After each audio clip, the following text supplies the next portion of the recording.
Gustong ipatigil ni Pangulong Duterte ang peace talks sa NDF o National Democratic Front hanggat hindi raw humihinto ang mga pag-atake ng NPA. Sinabi ito ng Pangulo sa gitna ng magkakasunod na pag-atake ng mga hinihinalang rebelde sa iba't ibang lugar sa bansa. 2 sundalo ang nasawi sa Palawan. 5 miyembro naman ng Presidential Security Group ang sugatan sa Cotabato. Live mula sa Quezon City, may report si Chino Gaston. Chino? Ma'am Jess, sama ka dyan. No? Muli na namang nagkaroon ng aberya itong usaping pangkapayapaan sa pagitan ng gobyerno at ng Communist Party of the Philippines matapos iutos nga ng Pangulong Duterte na itigil di lamang ang nakaschedule na 5th round of talks dyan sa the Netherlands, kundi maging ang pagtigil din itong tinatawag na back-channel talks sa pagitan ng gobyerno at ng National Democratic Front. Ito'y dahil ayon sa palasyo sa walang tigil na pag-atake pa rin nitong puwersa ng New People's Army laban sa gobyerno na ayon din sa palasyo ay lihis dito sa diwa at layunin ng peace talks na makamit ang kapayapaan at matigil na ang karahasan. Pinaulanan ng balang sasakyang ito na bahagi ng convoy ng Presidential Security Group na patungo sana sa Cagayan de Oro City. Ayon sa militar, pinaputukan ng mga hinihinalang miyembro ng NPA ang mga PSG. Matapos nilang harangin ang convoy sa isang peking checkpoint sa boundary ng Arakan, Cotabato at Paquibato District sa Davao. 5 PSG ang sugatan sa pamamaril ng mga rebelde na nagpanggap umanong mga tauhan ng Task Force Davao. Nakasuot pa raw sila ng uniforme ng mga sundalo. Nagduda na po yung tropa natin sa loob, ma'am, dahil mali-mali yung patches na pagkalagay. Humingi po sila ng reinforce, ma'am. Kaya yung iba nating kasamahan dito, ma'am, tumulong at nagawan po natin ang paraan na ma-extract yung mga wounded natin na kasamahan. Bago nito, dumaan din sa checkpoint ng mga rebelde ang isang motorsiklong lulan si Ben Padyan, isang miyembro ng CAFGU. Dinala raw siya ng mga NPA sa isang masukal na lugar at doon pinagbabaril. Ang civilian asset naman ng CIDG na si Rogelio Henon, binihag daw ng mga rebelde. Kasama ni Henon ang kanyang misis nang parahin sila sa checkpoint. Inaalam pa hanggang ngayon ang kalagayan ng mag-asawa. Pag-exit nila, ma'am, may ginamit silang 2 jeep at saka isang pick-up na pagmamayari ng isang... Kwento pa dito ng tao yung pagmamayari ng isang retiradong Marines. Aha. Ngayon wala tayong balita kung nasaan yung may-ari ng pick-up. Patay rin ang 2 miyembro ng Philippine Marines matapos pagbabarilin ng mga hinihinalang NPA sa bayan ng Rojas sa Palawan. Ayon sa Palawan Police, galing sa palengke ang 2 biktima nang asintahin ng 2 lalaking nakamotorsiklo. Agad tumakas ang mga gunman. Hinihinalang mga NPA rin ang nasa likod ng panununog at paninira ng ilang gamit at sasakyan ng isang construction company sa Surigao City. Nasa 15 armadong lalaki raw ang sumalakay sa compound at pinagbabaril at sinunog ang isang backhoe, forklift at multicab at saka tumakas tangay ang 2 shotgun ng mga gwardya ng kumpanya. Hindi naman inako ng rebeldeng grupo ang pag-atake. Wala rin pahayag ang NPA kaugnay ng mga insidente sa Cotabato at Palawan. Pero sa inilabas na statement ng Communist Party of the Philippines, sinabi nilang kailangan ipagpatuloy at paigtingin pa ang mga pag-atake ng New People's Army para labanan daw ang martial law. Ang pagpapalawig daw kasi ng martial law sa Mindanao, hindi lang para tugisin ang mga teroristang Maute, kundi pati ang NPA at kanilang mga kaalyado. Nitong Lunes lang, sinabi ni BNP Chief Ronald Bato de la Rosa na may nadiskubre silang planong pag-atake ng NPA sa Davao Region, kasabay ng ikalawang zona ng Pangulo. Sa huling dala ng militar, umaabot na sa mahigit 200 ang bilang ng mga engkwentro ng militar sa NPA, bukod pa sa halos 200 pag-atake simula lamang nitong Enero.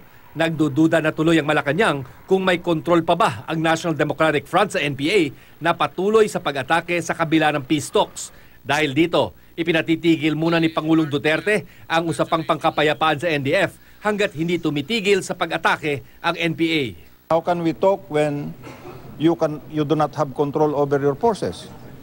Sasabihin mo makikipag-ceasefire ka pero umaatake ka naman. Tapos sasabihin mo because we have no control. So we must exactly discuss that further bago tayo pumunta sa formal peace talks. Sabi rin ni Presidential Advisor to the Peace Process, Secretary Jesus Doresa, kanselado pati ang back-channel talks sana sa mga rebelde na nakatakdang gawin sa Europa. Aminado si Doresa na may mga balakid sa usapang pangkapayapaan pero ginagawan daw nila ito ng paraan. Hindi naman talaga maganda ngayon dahil we suspended the fifth round of talks. Okay? But you know, trabaho natin sa OPAP to continue the process forward. May mga challenges along the way, naintindihan naman natin yon. Sinisika pa ng GMA News na kuna ng pahayag ang CPP at NDF tungkol sa issue.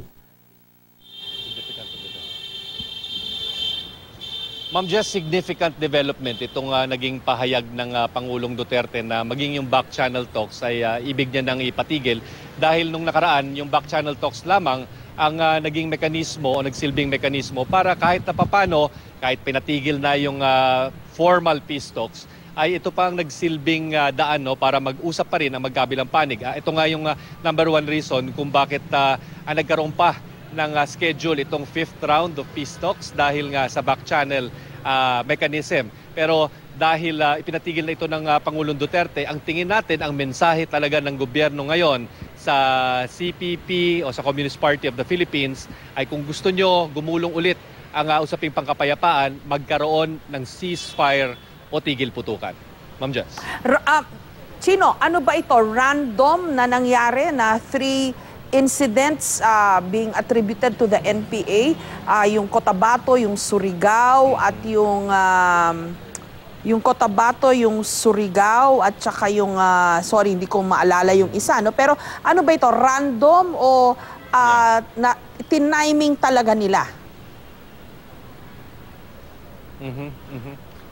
We have no way of determining ngayon, Ma'am Jess, no? Dahil doon sa mga insidente na iyong nabanggit, kasama na doon sa Palawan na insidente kung saan 2 Marines nga ang namatay, ay hindi pa inaako ngayon ng Communist Party of the Philippines at maging ng NPA na sila ang nasa likuran nito. Pero yung series of incidents na narinig natin o nangyari nitong mga nakarang araw, tingin natin dito parang ito yung proverbial straw that broke the camel's back. No? Dahil kung matatandaan natin, mula pa nung dineklara yung martial law sa Mindanao ay may incidents na o may rise in incidents na ng mga atake ng New People's Army sa iba't ibang panig ng bansa. At bukod pa ito dun sa mga na-uncover din di umano ng Philippine National Police na isang plot ng New People's Army na maghasik ng kaguluhan o karahasan sa mismong zona ng Pangulong Duterte. So it's a series of events leading up to this ngayon na nga, yung significant na pag-anunsyo ng Pangulong Duterte na tigil na muna yung peace talks na yan at maging yung back channel talks hanggat walang consensus o walang desisyon na itigil talaga ang putukan sa ground. Wala nang, kumbaga Ma'am Jess, yung parlance nga dito daw sa peace talks ay bawal yung talk and fight. No? Dapat talk tapos may tigil putukan. Chino, kasi hindi rin naman itinatago ng mga makakaliwa o ng kaliwa yung kanilang objection dito sa martial law, no? Lalo na ngayon na in-extend pa. So, they think related ang lahat ng pagpaparamdam na ito dun sa issue ng martial law? May ganun ba, Chino? Well, Ma'am Jess, dun sa statement na nabasa natin mula sa Communist Party of the Philippines, isa dito sa sinasabi nila yung rason na dapat paigtingin pa at labanan ang puwersa ng gobyerno ay dahil sa pagpapairal ng martial law sa Mindanao. No? Dahil ang kanilang paniniwala, hindi lamang ito para supilin itong Maute Group at iba pang mga grupong maaring may kinalaman sa terorismo, kundi ang target din, corollary or intended man, ay yung New People's Army. No? Alam din natin medyo significant din ang puwersa dyan sa Mindanao. Ma'am Jess. Maraming salamat sa iyo, Chino Gaston.